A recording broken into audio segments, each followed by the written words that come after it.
जय हिंद प्यारे साथियों। मैं राहुल एक बार फिर से स्वागत करता हूं आपके अपने YouTube channel GS with Rahul Yadav में। प्यारे मित्रों, हम लोगों ने अगले वीडियो में पढ़ा था भाग 2 नागरिकता, और नागरिकता में हम लोगों ने पढ़ा था अनुच्छेद 5 से 11। प्यारे मित्रों, उस वीडियो को आप लोगों ने इतना प्यार दिया, इस वीडियो को भी उतना प्यार देना दोस्तों। और दोस्तों, अगर वो वीडियो जिन्होंने नहीं देखा है तो इस वीडियो को डिस्क्रिप्शन में लिंक दे दिया है दोस्तों, देख लेना जाकर। ठीक दोस्तों, हम लोगों ने पढ़ा था भाग 1 में पढ़ा था दोस्तों हम लोगों ने संघ एवं राज्य क्षेत्र, उसमें अनुच्छेद 1 से 4 तक पढ़ा। और भाग 2 में पढ़ा था नागरिकता नागरिकता अनुच्छेद 5 से 11। और दोस्तों, हम लोगों ने भाग की ट्रिक भी पढ़ी थी, सनम ने कर्तव्य किया। और अगर आप लोगों ने नहीं देखा तो डिस्क्रिप्शन में लिंक मिल जाएगा, वो ट्रिक भी पढ़ लेना दोस्तों। वेरी इंपॉर्टेंट ट्रिक है दोस्तों, कई बार एग्जाम में पूछा गया और पूछा जाता है। दोस्तों, बात करते हैं मौलिक अधिकार की। मौलिक अधिकारों को हमने अमेरिका से लिया है। मौलिक अधिकारों को हमने अमेरिका से लिया है। इसको लेने का उद्देश्य यह था कि लोगों की मानसिक, बौद्धिक, शारीरिक, सामाजिक और धार्मिक संतुलन को बनाए रखना। ठीक दोस्तों, तो आपसे पूछा जाता है मौलिक अधिकारों को किस देश से लिया गया है, तो मौलिक अधिकारों को अमेरिका से लिया गया है। संविधान के भाग 3 को मैग्ना कार्टा भी कहते हैं। वेरी इंपॉर्टेंट पॉइंट प्यारे मित्रों, मैग्ना कार्टा किसे कहते हैं, तो संविधान के भाग 3 को, मौलिक अधिकारों को मैग्ना कार्टा कहते हैं दोस्तों। मैग्ना कार्टा समझिए, मैग्ना कार्टा दोस्तों महाअधिकार पत्र, हिंदी में बोलते हैं इसे महाअधिकार पत्र। ठीक दोस्तों, ये ब्रिटेन से लिया गया है। ठीक दोस्तों, ब्रिटेन में 12 जून 2015 को लागू हुआ था क्या, महाअधिकार पत्र। दोस्तों, ब्रिटेन के राजा थे राजा जान। ठीक है, राजा जान ने लोगों को एक पत्र दिया था जिसे बोला जाता है क्या, मैग्ना कार्टा, महाअधिकार पत्र। दोस्तों, इस पत्र के द्वारा लोगों को अधिकार दिया गया था। ठीक है, इस पत्र को ही बोला गया क्या, मैग्ना कार्टा। किसने दिया था, राजा जान ने। कब दिया था, 12 जून 2015 को। ठीक है, कहाँ के, ब्रिटेन से मैग्ना कार्टा आया। ठीक दोस्तों, तो मौलिक अधिकार किस देश से लिया गया, अमेरिका। मैग्ना कार्टा कैसे कहते हैं, भाग 3 को। अब आते हैं दोस्तों आगे, कुछ पॉइंट क्वेश्चन की बात करते हैं। भारत में अंग्रेजी शिक्षा का मैग्ना कार्ट किससे कहते हैं, तो लॉर्ड मैकाले को, मैकाले घोषणा पत्र 1835। दूसरा क्वेश्चन, भारतीय शिक्षा का मैग्ना कार्टा किससे कहते हैं, तो वुड्स डिस्पैच 1854। देसी रियासतों का मैग्ना कार्टा किसे कहते हैं, तो देसी रियासतों कहते हैं विक्टोरिया घोषणा पत्र 1858। विक्टोरिया घोषणा पत्र 1858। हमारे मौलिक अधिकार कितने हैं, तो वर्तमान में दोस्तों कितने हैं, 6। पहले कितने थे, 7। ठीक है, तो मौलिक अधिकार है 6। और दोस्तों कौन कौन से हैं, तो देखिए दोस्तों, नंबर 1 समानता या समता का अधिकार, इक्वलिटी। दूसरा स्वतंत्रता का अधिकार, फ्रीडम। तीसरा शोषण के विरुद्ध अधिकार। चौथा धार्मिक स्वतंत्रता का अधिकार। पांचवा दोस्तों, इसकी ट्रिक भी हम आपको देंगे। पांचवा है दोस्तों शिक्षा और संस्कृति का मौलिक अधिकार। और छठवां है संवैधानिक उपचार मौलिक अधिकार। ठीक दोस्तों, छठवां था, ये सातवां था संपत्ति का अधिकार, ये हट गया दोस्तों। और ये हटा 44वें संविधान संशोधन सन 1978 के तहत। ठीक दोस्तों, तो अब वर्तमान में कितने हैं, 6। और दोस्तों, ये संपत्ति का अधिकार है, कानूनी अधिकार बन गया है। ठीक है, 44वें संविधान संशोधन 1978 के तहत संपत्ति के अधिकार को कानूनी अधिकार बना दिया गया है। ठीक है प्यारे मित्रों, अब आते हैं आर्टिकल 12, अनुच्छेद 12, राज्य की परिभाषा। अनुच्छेद 12 में है दोस्तों राज्य की परिभाषा। आर्टिकल 13, मौलिक अधिकारों के विरुद्ध बनाया गया कानून सुप्रीम कोर्ट द्वारा न्यायिक पुनरावलोकन, जस्टिस रिव्यू के अधिकार से शून्य घोषित कर दिया जाएगा।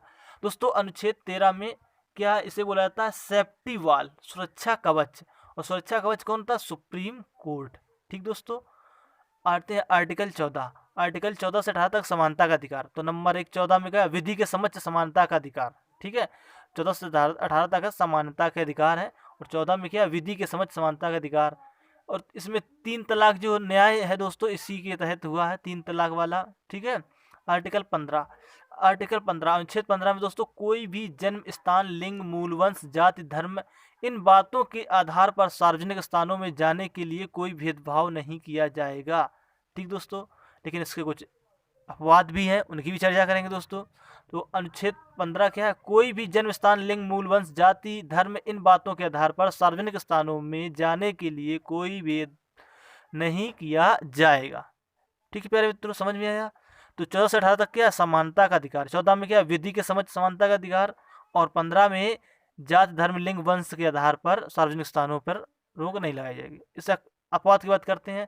बस में महिला सीट्स आरक्षित होती है तो अनुच्छेद 15(3) के अनुसार, ठीक है, ये अपवाद है। अब बस में क्या है, इसमें भेदभाव किया गया है, ठीक है, तो ये 15(3) के तहत है। अब आर्टिकल 15(6) के तहत स्वर्ण वर्ग के आर्थिक दृष्टि से पिछड़े लोगों को 10% आरक्षण प्राप्त है, ठीक है। जो जनरल कैटेगरी के लोग हैं तो क्या उसमें 10% आरक्षण जो हुआ है वो कौन 15(6) के तहत दिया गया है, ठीक दोस्तों। तो ये क्या अपवाद इसके, ठीक है, 15 अनुच्छेद 15 के अपवाद, भेदभाव यहाँ पर हो रहा है। और दोस्तों बात करते हैं सबरीमाला मंदिर केस। जो सबरीमाला मंदिर केस है इसमें दोस्तों महिलाओं को प्रवेश दिया गया है। शनि सिंगनापुर मंदिर जिसमें महिलाओं को प्रवेश दिया गया है। महिलाओं को प्रवेश दिया गया है। हाजिर अली दरगाह इसमें भी महिलाओं को प्रवेश दिया गया है। अनुच्छेद 16 की बात करते हैं प्यारे मित्रों। अनुच्छेद 16 लोक नियोजन। दोस्तों अनुच्छेद 16 में क्या है, जन्म स्थान लिंग मूल वंश जाति धर्म इनके आधार पर जो लोक नियोजन है इसको लेकर भेदभाव नहीं किया जाएगा, ठीक दोस्तों। जन्म स्थान लिंग मूल वंश जाति धर्म के आधार पर लोक नियोजन को लेकर भेदभाव नहीं किया जाएगा, ठीक है प्यारे मित्रों। तो बात समझ में आई। लोक नियोजन 16 के लिए याद रखना क्या, लोक नियोजन, ठीक है प्यारे मित्रों। अनुच्छेद 16 में क्या है, लोक नियोजन। अनुच्छेद 17 में अनटचबिलिटी अस्पृश्यता का अंत, अनटचबिलिटी अस्पृश्यता का निषेध, अनुच्छेद 17। अनुच्छेद 18 उपाधियों का अंत, उपाधियों का अंत का प्रावधान दिया गया है अनुच्छेद 18 में। लेकिन हाँ याद रखना दोस्तों, किन किन क्षेत्र में छूट है, देखिए शिक्षा और सेना, ठीक है। इनमें क्या होता है, राष्ट्रपति की अनुमति से कोई उपाधि ले सकता है। पहले क्या होता था, राजा वगैरह विक्रमादित्य चंद्रगुप्त मौर्य कहीं किसी की उपाधि लेते थे, वो सब बंद, ठीक है। सैन्य और शैक्षणिक उपाधि अभी दी जाती हैं और भारत रत्न और पद्म पुरस्कार ये राष्ट्रपति की अनुमति से दिए जाते हैं। अनुच्छेद 19 इसमें 6 स्वतंत्रताओं की बात कही गई है। 14 से 18 तक था समानता का अधिकार और 19 से 22 तक है स्वतंत्रता का अधिकार। तो 19 में क्या 6 स्वतंत्रताओं की बात कही गई। नंबर 1 बोलने की आज़ादी, 2 भारत में कहीं भी सभा करने की आज़ादी, और 3 में क्या संगठन बनाने की आज़ादी, 4 में कहीं भी घूम सकते हो, और 5 में दोस्तों क्या है, 5 में है निवास, कहीं पर भी रह सकते हो, ठीक है। पहले था जम्मू कश्मीर में नहीं रहने के लिए, वहाँ भी हो गया। अब 6 में क्या है, व्यापार की स्वतंत्रता, कहीं भी भारत में व्यापार कर सकते हो।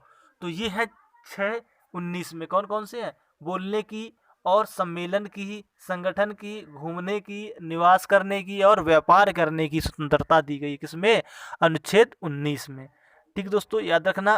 तो आपसे पूछा जाएगा बोलने की स्वतंत्रता किस अनुच्छेद में है, तो अनुच्छेद 19 फर्स्ट में है, ठीक है। सभा सम्मेलन बनाने की या